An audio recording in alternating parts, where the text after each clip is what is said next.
कर्म करे किस्मत बने, जीवन का यह मर्म प्राणी तेरे हाथ में, तेरा अपना कर्म, तेरा अपना कर्म।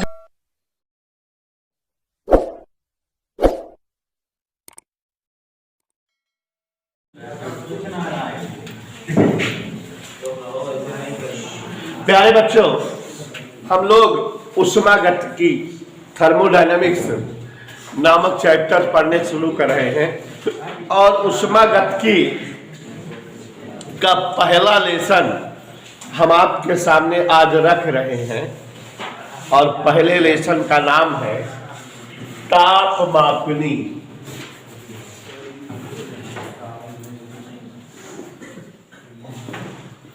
कैलोरीमिति।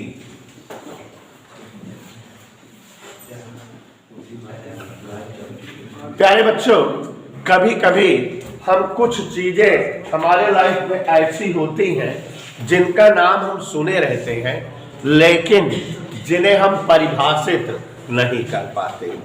बहुत सारी ऐसी चीजें होती हैं जिन्हें हम बचपन से सुनते चले आते हैं, जिनका नाम हम सुनते रहते हैं लेकिन अगर हमें परिभाषा देने को कहे हम उसकी परिभाषा नहीं बना पाते या उसको हम एक्सप्लेन नहीं कर पाते कि हाँ इसका मतलब यही है।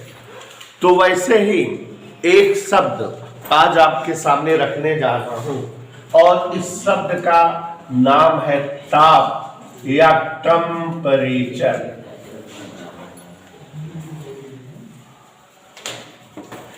प्यारे बच्चों, हम लोग छोटी कक्षाओं से 6, 7, 8, 9, 10 में ही ताप शब्द का प्रयोग अपने साइंस में करने लगते हैं। कहते हैं कि वस्तु का ताप 10 डिग्री सेंटीग्रेड है, वस्तु का ताप 20 केल्विन है, वस्तु उच्च ताप पर है, वस्तु निम्न ताप पर है। लेकिन बेटा, अभी आप लोगों से हम परिभाषा पूछें कि ताप किसे कहते हैं तो आप सभी लोग प्रयास करोगे लेकिन ताप की परिभाषा नहीं बता पाओगे, क्योंकि कुछ शब्दों को केवल समझा जा सकता है, परिभाषित नहीं किया जा सकता। आप में से कोई भी ट्राई करो, पूछा जाए ताप किसे कहते हैं, ताप की परिभाषा दो, तो ताप की परिभाषा रियली नहीं दे पाओगे। हमने अभी यही बताया जो है देवेश जी कि कुछ शब्द साइंस में या हमारे बोलचाल में, आम जीवन में ऐसे यूज होते हैं जिन्हें हम एक्सप्लेन नहीं कर पाते, जिन्हें हम बता नहीं पाते, यूज भले करते रहते हैं। इधर क्लियर? और ऐसे ही जो है शब्द क्या है बेटा, ताप। तो आज हम इसको परिभाषित भी कर रहे हैं, समझा भी रहे हैं और इसके बारे में इस चैप्टर में डिटेल में हमें पढ़ना भी है। सबसे पहले तो जान लो कि ताप एक प्रकार की भौतिक राशि है। Temperature is a physical quantity. जैसे कार्य, ऊर्जा, घनत्व, क्षेत्रफल, लंबाई, द्रव्यमान, समय, ऊर्जा, ये सब भौतिक राशियां हैं कि नहीं? फिजिकल क्वांटिटीज हैं जिन्हें भौतिकी के नियम और सिद्धांत को साबित करने के लिए इस्तेमाल किया जाता है। तो वैसे ताप भी क्या है, एक प्रकार की भौतिक राशि है जिसे हम अपनी फिजिक्स में प्रयोग करते हैं भौतिकी के नियम और सिद्धांत के प्रतिपादन में।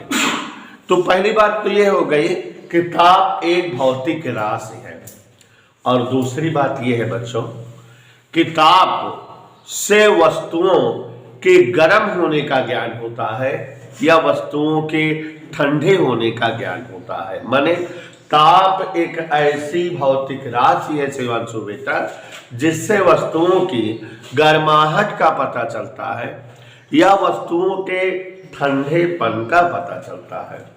इधर के लिए बेटा, ताप के द्वारा वस्तुओं की गर्माहट या वस्तुओं के ठंडेपन का ज्ञान होता है। तो देवेश जी सबसे पहले क्या बताया बेटा, यह एक भौतिक राशि है। नाडिया वाला कोई दिक्कत बेटा, यह एक भौतिक राशि है। और दूसरा बेटा, ताप के द्वारा वस्तुओं के ठंडेपन या वस्तुओं की गर्माहट का ज्ञान होता है। इसके द्वारा वस्तुओं के ठंडेपन या गर्माहट का ज्ञान होता है। ताप के द्वारा हमें वस्तु ठंडी है इस बात का पता लग पाता है, या वस्तु गर्म है इस बात का पता किसके द्वारा लग पाता है? ताप के द्वारा। अगर बेटा हम किसी वस्तु को स्पर्श करें और वह वस्तु गर्म प्रतीत हो, गर्म महसूस हो, तो इसका मतलब दिमाग में यह जान लीजिए कि वस्तु अधिक तापमान पे है, हमसे उसका तापमान ज्यादा है। और अगर वस्तु को स्पर्श करने पर ठंडी पता चले तो इसका मतलब वस्तु हमारे तापमान से कम ताप पर है। तो शॉर्टकट में कैसे बोलोगे अरमान बेटा कि जो वस्तुएं कम ताप पर होती हैं वो ठंडी प्रतीत होती हैं, और जो वस्तुएं ज्यादा ताप पर होती हैं वो गर्म प्रतीत होती हैं। अब बच्चों, ताप की माप, चूंकि बेटा फिजिक्स एक ऐसी साइंस होती है जिसमें हम केवल माप तौल का काम करते हैं। लॉर्ड केल्विन ने फिजिक्स की डेफिनेशन दी है कि physics is the science of measuring, मतलब भौतिक विज्ञान माप तौल की विज्ञान है। यह एक ऐसी विज्ञान है जिसमें वस्तुओं के मापने तौलने का काम किया जाता है। वस्तुओं के माप तौल के लिए उपकरण बनाए जाते हैं और उनके माप तौल करने का तरीका, विधि, सिस्टम अप्लाइड किया जाता है।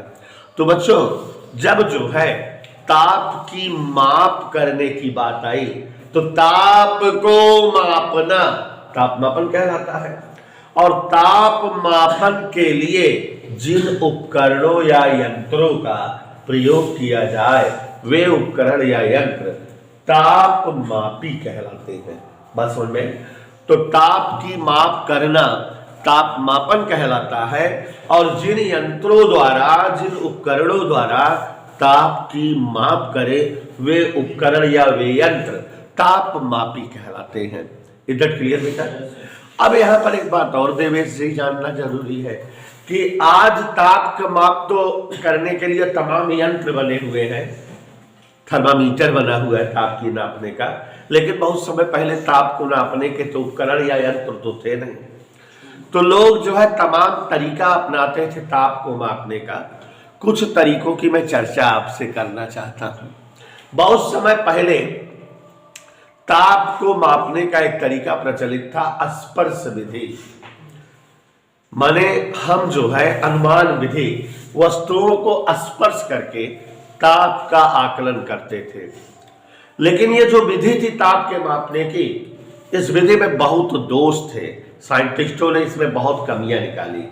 अब देखो जरा अरमान, स्पर्श विधि का मतलब कोई वस्तु आदमी पहले जो है टच करते थे और गर्म प्रतीत होती थी तो ये कह देते थे कि वस्तु बहुत ज्यादा तापमान पे है, और ठंडी प्रतीत होती थी स्पर्श करने तब कह देते थे वस्तु बहुत कम तापमान पर है। तो माने केवल जो पहले ये ताप को मापने की शिवांशु पांडे स्पर्श विधि थी शिवांशु बेटा, इससे केवल हम क्या बता पाते थे, वस्तु उच्च ताप पर है कि वस्तु निम्न ताप पर, केवल यही बता पाते थे। एक दोष तो ये था।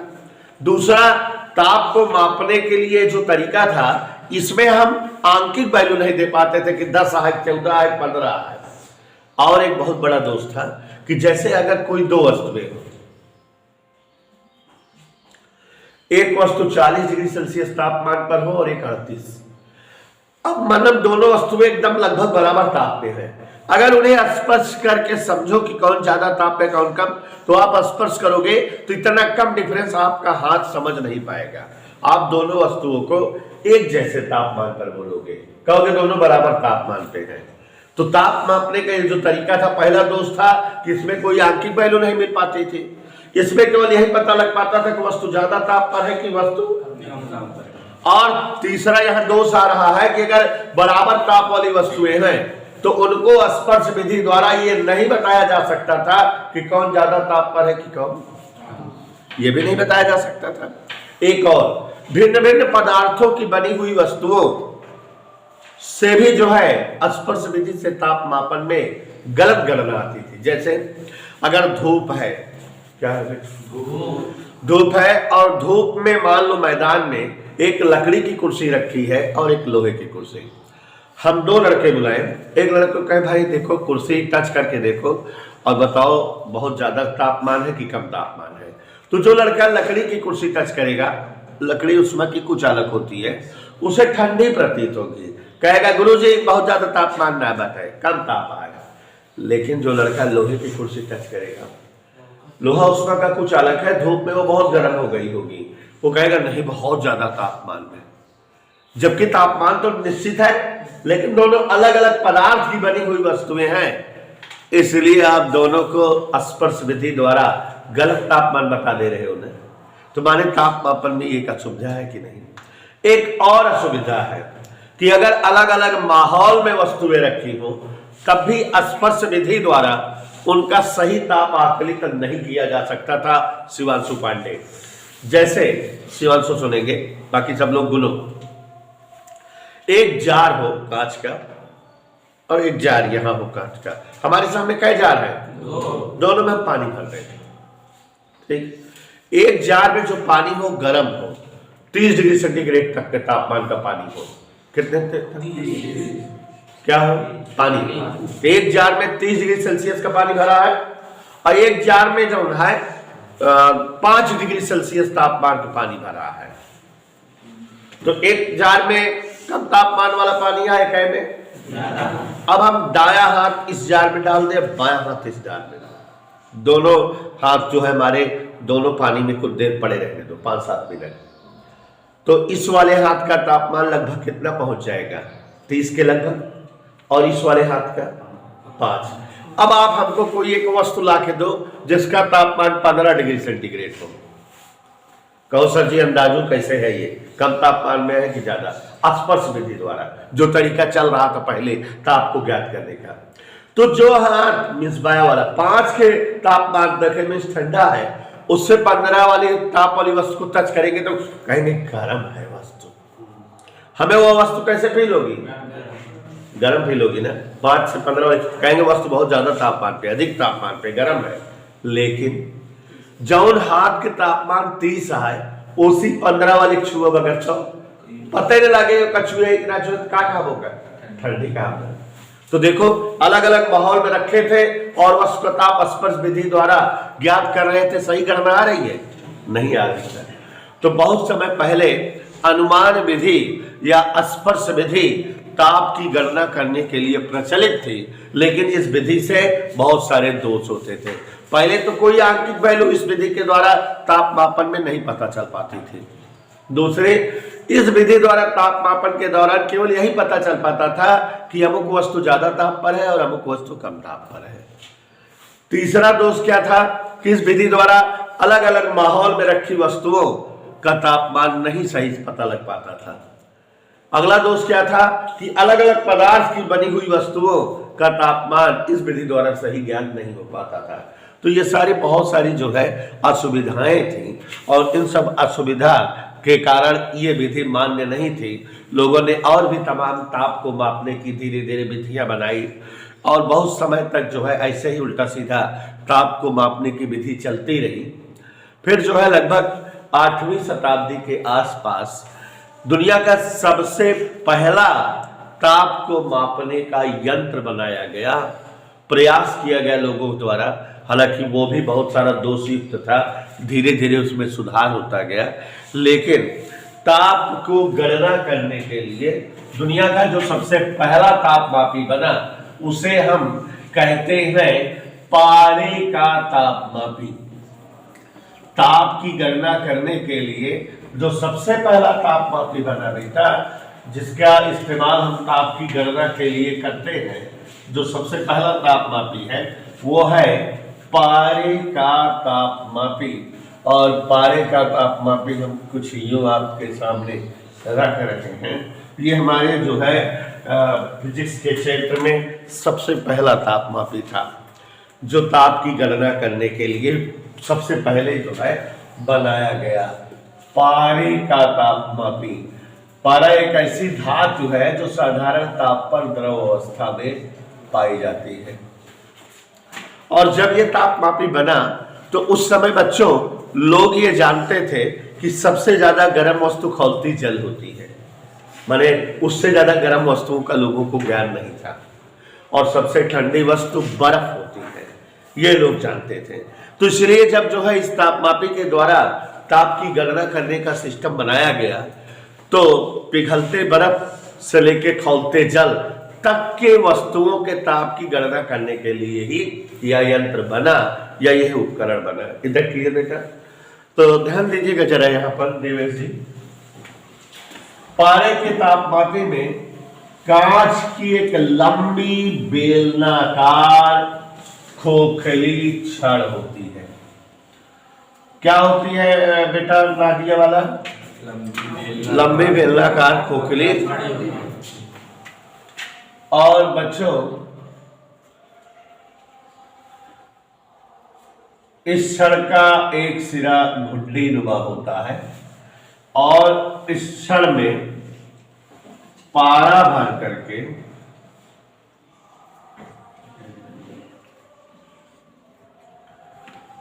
ये एक सिरा इसका कैसा है बेटा? घुंडी नुमा। इधर क्लियर? और इसमें जो है पारा भर करके इसका मुख जो है बंद कर देते हैं।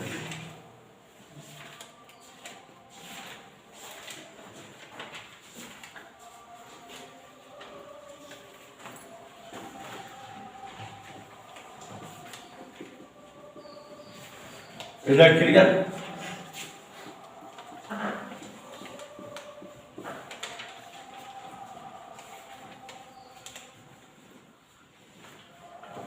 देवेश, कांच की एक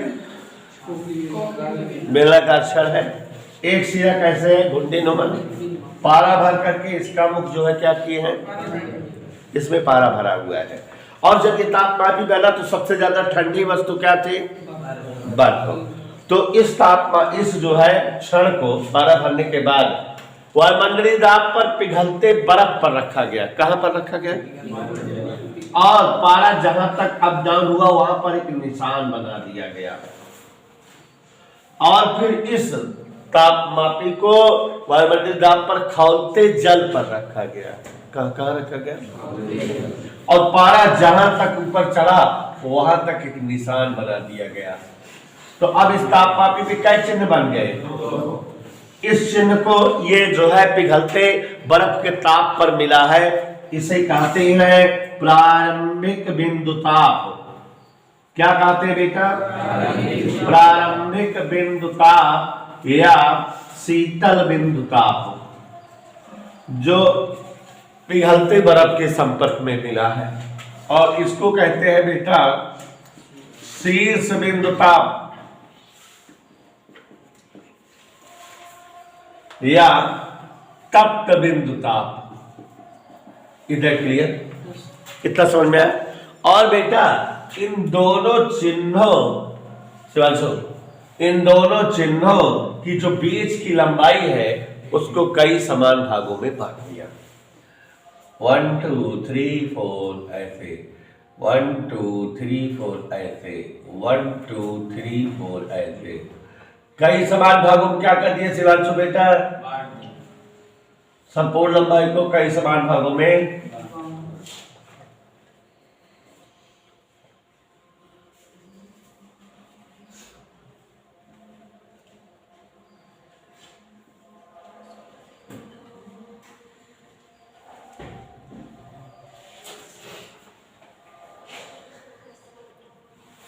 इधर क्लियर?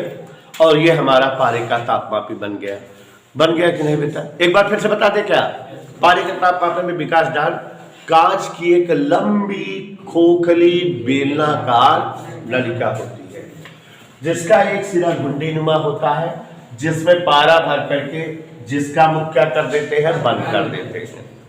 और इस तापमापी को वायुमंडलीय दाब पर पिघलते बर्फ पर रखकर पारा जितना अप डाउन होता है एक चिन्ह बना लिया जाता है। वह चिन्ह क्या कहलाता है? प्रारंभिक बिंदु ताप या ठीक है। अब इस तापमापी को कहां रखा जाता है? खौलते जल के संपर्क में, और पारा जहां तक चढ़ता है वहां तक एक चिन्ह बना लेते हैं जिसे क्या कहते हैं बेटा? इधर क्लियर। और दोनों चिन्हों की जो पूरी लंबाई है उसको कई समान भागों में बांट देते हैं। हर दो खानों के बीच की दूरी 1 डिग्री कहलाती है। क्या कहलाती है? 1 डिग्री। और ये हमारा दुनिया का सबसे पहला तापमापी है जो ताप की गणना करने के लिए बना, जिसे पारे का तापमापी कहते हैं। कभी कभी बेटा लोग पूछते हैं, बचपना की बात है, कि पारा ही क्यों इस्तेमाल किया गया पारे के तापमापी में? तो उसकी भी 3-4 वजह है कि पारे के तापमापी में पारा क्यों प्रयोग किया गया। ठीक है, पहली वजह है पारा चमकीली धातु है। क्या है? तो दूर से चमकता रहता, कहाँ है? 4 पे है, 6 पे है, 7 पे है, तो दूर से ही निशान पता लग जाता है कि कितना तापमान है, पढ़ने में आ जाता है। दूसरा, ये बर्तन की दीवारों से, माने तापमापी की दीवारों से चिपकता नहीं तो चपका रह जाए, ऊपर बढ़बन करे, पता नहीं लगे कितना तापमान है। तीसरा, इसका प्रसार तेजी से होता है, जैसे ही जो है उष्मा या गर्मी इसको मिलती है तैसे ही प्रसारित होने लगता है, देरी नहीं होती। अक्रिय धातु है, बर्तन की दीवार पर से क्रिया करके कुछ बन नहीं जाता। तो ये सब वजह है पारे का प्रयोग करने का पारे के तापमापी में। इधर के लिए। और बच्चों, इसके बाद अलग अलग देश के वैज्ञानिकों ने पारे के तापमापी में तरह तरह के सुधार किए और पारे के तापमापी अलग अलग प्रकार के बन गए। अभी आपको बताएंगे कि 4-5 देश के वैज्ञानिकों ने इसी पारे के तापमापी में सुधार करके अलग अलग तापमापी बनाए और उनके नाम के आधार पर उन तापमापियों का नाम पड़ गया। जैसे बेटा फ्रांस के वैज्ञानिक थे सेल्सियस। उन्होंने ये जो पारे का तापमापी है, ध्यान दीजिएगा सभी लोग, पारे का तापमापी माने ऐसे जैसे है, काट की ऐसे लगी हुई, में प्रारंभिक बिंदु ताप को 0 लिख दिया। सेल्सियस नामक वैज्ञानिक ने पारे के तापमापी में प्रारंभिक बिंदु तापमान को और शीर्ष बिंदु तापमान को 100 लिखा, और बीच के जो भाग थे बीच वाले वो 100 बराबर भाग बनाए। कई भाग बनाए बेटा? और इस तापमापी को उनके नाम के आधार पे सेल्सियस ताप पैमाना कहा गया। तो अगर आपसे कहा जाए कि सेल्सियस ताप पैमाने का वर्णन करो, तो आप कैसे वर्णन करोगे? हमको बताओ। कहोगे कांच की एक लंबी गोली बेलनाकार नलिका होती है जिसका एक सिरा घुंडी नुमा होता है, जिसमें क्या भरा होता है? और जो है जिस पर प्रारंभिक बिंदु ताप कितना होता है? शीर्ष बिंदु ताप। बीच में कितने समान भाग होते हैं? हर दो खानों के बीच की दूरी क्या कहलाती है? 1 डिग्री सेंटीग्रेड। और ये तापमापी क्या है? पारे का सेल्सियस तापमापी। समझ में आया बेटा? ऐसे ही स्वीडन के वैज्ञानिक और यहाँ इंग्लैंड के वैज्ञानिक लॉर्ड केल्विन ने ये जो पारे का तापमापी था, इधर देखो, इसमें प्रारंभिक बिंदु ताप को इन्होंने 273 लिखा और शीर्ष बिंदु ताप को 373। इन्होंने भी दोनों चिन्हों के बीच 100 समान भाग बनाए। क्या भाग बनाए बेटा? और किन्हीं दो खानों के बीच की दूरी को 1 केल्विन कहा, और ये चाचा केल्विन बनाए थे, इसलिए इसे परम ताप पैमाना या केल्विन ताप पैमाना कहा गया। तो इंग्लैंड के वैज्ञानिक लॉर्ड केल्विन ने पारे के तापमापी में प्रारंभिक बिंदु ताप को कितना लिखा बेटा? और शीर्ष बिंदु ताप को, और इस तरफ कौन सा तापमापी बन गया? इसमें कई भाग होते हैं? 100। ठीक है। स्वीडन साइंटिस्ट थे फारेनहाइट, उन्होंने पारे के तापमापी में प्रारंभिक बिंदु ताप को 32 लिखा। प्रारंभिक बिंदु ताप को क्या लिखा? 32। और शीर्ष बिंदु ताप को 212। ठीक है। और इन दोनों खानों के बीच 180 भाग किए। कितना भाग किए बेटा? 180। और किन्हीं दो क्रमागत खानों के बीच की दूरी को 1 डिग्री फ़ारेनहाइट कहा।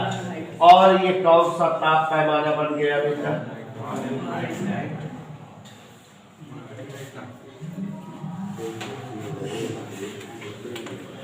समझ में आ रहा है बच्चों? ऐसे ही एक साइंटिस्ट आपके परिचित है, र्यूमर। कौन वैज्ञानिक बेटा? उन्होंने प्रारंभिक बिंदु ताप को 0 लिखा और अंतिम बिंदु ताप को 80 लिखा और बीच में कैसा समान भाग किए बेटा? और इस ताप पैमाने को उनके नाम पर कहा गया र्यूमर ताप पैमाना। क्या कहा गया बेटा? और किन्हीं दो खानों के बीच की दूरी को 1 डिग्री र्यूमर कहा गया। बात समझ में आई कि नहीं? तो इस तरह से बेटा आपके सामने हमने कुल कितने तापमापी रख दिए? 5। सर्वप्रथम जो है पारे का तापमापी था। पारे के तापमापी में प्रारंभिक बिंदु ताप 0 और शीर्ष बिंदु ताप 100 और बीच में 100 समान भाग हो तो कौन सा तापमापी बन जाता है? प्रारंभिक बिंदु ताप 273 और शीर्ष बिंदु ताप 373। बीच में जो है 100 समान भाग है, कौन सा तापमापी बन जाता है? और अगर जो है प्रारंभिक बिंदु ताप 32 और शीर्ष बिंदु ताप 212 तो कौन सा तापमापी बन जाता है? प्रारंभिक बिंदु ताप 0 और शीर्ष बिंदु ताप 80 तो कौन सा तापमापी बन जाता है? कोई दिक्कत नहीं है? बात समझ में आई? कोई प्रॉब्लम? क्लियर है? और बच्चों आपको बताना चाहूंगा कि हमारे लोगों के कोर्स में यही तापमापी पढ़ते हैं। और आप जो है ध्यान से सुनिएगा, आप ये तापमापी पढ़ोगे तो आपको एक सवाल भी कभी कभी पूछता है लगाने को, कह देगा 30 डिग्री सेंटीग्रेड को केल्विन में बदलो, 30 डिग्री सेंटीग्रेड को फ़ारेनहाइट में बदलो, 40 डिग्री सेंटीग्रेड को केल्विन बदलो। तो कभी सेल्सियस को केल्विन में बदलना रहता है, तो कभी सेल्सियस को फ़ारेनहाइट में बदलना रहता है, कभी केल्विन को फ़ारेनहाइट में तो कभी केल्विन को र्यूमर में। तो सारे सूत्र बने हुए हैं सबको इसमें से उसमें से इसमें बदलने का, लेकिन हमारे पास एक ट्रिकी सूत्र है। उस सूत्र के द्वारा आपको याद नहीं करना पड़ेगा, किसी तापमापी को किसी अन्य तापमापी में बदल सकते हो। तो अभी सिखा रहे हैं सूत्र। और बच्चों बहुत पहले 2010 तक हमारी किताब में एक चैप्टर हुआ करता था तापमापी। तो तब जो है ऐसे तापमापी उस लेसन में थे कि जो कि जो है -200 डिग्री सेंटीग्रेड तक का ठंडा ताप ज्ञात करने के लिए प्रयुक्त होते थे और 1700 डिग्री सेंटीग्रेड तक का उच्च ताप, मतलब ऐसे तापमापी पढ़ाए जाते थे। अब कोर्स में नहीं है। जैसे था स्थिर आयतन गैस तापमापी, स्थिर दाब तापमापी, प्लेटिनम प्रतिरोध तापमापी, ताप युग्म तापमापी, संपूर्ण विकिरण तापमापी, ऐसे तापमापी पढ़ाए जाते थे उसमें, जिनके द्वारा कम से कम कितना ताप मापा जाता था? -200 से लेकर अधिकतम कितना ताप नापा जाता था? 1600-1700 डिग्री सेंटीग्रेड तक। लेकिन ये तापमापी कितना ताप माप सकते हैं? 0 से लेकर 100 तक। खौलते जल तक नाप सकते हैं, पिघलते बर्फ से लेकर के। तो ये बच्चों समझ में आया सब कोई कनेक्ट नहीं? प्यारे बच्चों इधर देखिए, अब आपको एक ऐसा सूत्र बताने जा रहे हैं और उस सूत्र की ट्रिक भी सिखा रहे हैं जिसके द्वारा आप किसी तापमान को किसी अन्य तापमान में बदल सकते हो। तो पहले जान लीजिए कि अगर जो है शिवांशु किसी तापमापी के ताप को किसी दूसरे ताप में बदलना हो तो करते क्या है? पहला काम होता है उस ताप का प्रतीक चिन्ह लिखा करो। क्या लिखा करो बेटा? जैसे सेल्सियस को बदलना है किसी में तो पहले सेल्सियस का प्रतीक चिन्ह C, याद रहेगा। माइनस उस तापमापी का प्रारंभिक बिंदु ताप, तो सेल्सियस का प्रारंभिक बिंदु ताप क्या है? बटे उस तापमापी पे जितने चिन्ह हो 100। ये इतना समझ में आया कि नहीं? क्या किए हम बताओ? पहले तापमापी का प्रतीक चिन्ह सेल्सियस के लिए सी माइनस प्रारंभिक बिंदु ताप सेल्सियस वाले के 0 बटे जयखाना हो। ये सूत्र याद रहे कि ना? यही सूत्र से चाहे जौने ताप का चाहे जौने बदल ले गया। जैसे एक कहा केल्विन बदला कितना में केल्विन, तो एक तुरंत केल्विन, केल्विन का प्रतीक चिन्ह प्रारंभिक बिंदु ताप खाना, इस सूत्र से सेल्सियस केल्विन बदल जाए। अगर कहा सेल्सियस का फ़ारेनहाइट बदला तो फ़ारेनहाइट के लिए क्या लिखी प्रतीक? प्रारंभिक बिंदु ताप नीचे का चिन्ह। अगर कहा एक र्यूमर में बदला तो R-0 बटे 80। तो देखो ये सूत्र आ गए किसी ताप को किसी अन्य ताप में बदलने का। कठिन तो नहीं है। जैसे कह दे 40 डिग्री सेंटीग्रेड को फ़ारेनहाइट में बदलो, तो इस सूत्र का प्रयोग सेल्सियस के फ़ारेनहाइट बदले का C माइनस प्रारंभिक बिंदु ताप 0 बटा कुल खाना 100 बराबर फ़ारेनहाइट बदले का है F माइनस 32 बटा नीचे खाना 180। अब सीख जगह 40 लिख दे, अच्छा गुड़ा कह दे उत्तर आ जाए। लेकिन तू सब एक सूत्र ना याद करे यार, तू सब 3 सूत्र का 8 में पढ़ा हुआ है तो कर सकते, लेकिन वो बना ही से है। एवं देखा याद करे प्रतिभा कुछ का लिखा जात पहले प्रतीक चिन्ह माइनस प्रारंभिक बिंदु ताप बटे यह तो करा जाता है। लेकिन तू सब कैसे पढ़े यहाँ देखा? पहला तू सब पढ़े का हुआ जैसे सेल्सियस केल्विन वाला का हुआ है शिवांशा, सेल्सियस केल्विन वाला C माइनस 0 बराबर K माइनस 273 बटे 100 ऐसे है क्या? एक ऐसी काट दी अगर तो C में से 0 गए C बराबर K माइनस 273 तो K बराबर C प्लस 273। तू सभी एका पढ़िए कि अगर केल्विन में बदले के रहा था तो सेल्सियस में 273 एका पढ़ेगा ना। लेकिन फिर एका अलग याद कर दिया, फ़ारेनहाइट वाला अलग याद कर दिया, उसी बजाय एक याद कर लेना। और देखा और क्या पढ़ेगा इधर देखा एका और एका अलग चलता है C माइनस 0 बटा 100 बराबर F माइनस 32 बटा 180। देखा इधर C में से 0 गए 20 पंचे 20 नवाइया यहाँ F माइनस मजा है तिरछा गुणा कह दे 9 बटा 5 C बराबर F माइनस 32। तो F बराबर 9 बटा 5 C प्लस 32। तू सब एक क्या पढ़ गया? एका पढ़े यहाँ कि सेल्सियस वैल्यू दे रहा है तो फ़ारेनहाइट पे कैसे बदला जाता है। तो एक थी एक अलग याद करा, एक अलग याद करा, एक बजाय एक याद कर लेना। सब आ जाए कि ना समझ में आता है कि ना बेटा? ऐसे र्यूमर और सेल्सियस हो सकता है कितना बेटा हेरा लगता है देख ले C माइनस 0 बटा 100 बराबर R माइनस 0 बटा 80। यहां देखो सभी लोग C में 0 गए R में 0 गए 20 पंचे 100 20 चौका 80। तिरछा गुणा कहेगा R बराबर 4 बटा 5 C।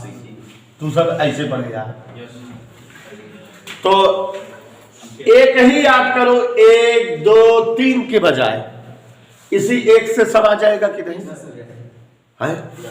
अगर कहा रिवर्स सेल्सियस बदला तो सेल्सियस वाला इस बार रिवर वाला इस बार दोनों बराबर कर लिया आराम से याद हो जाए बेटा है ना। हेडिंग डालो।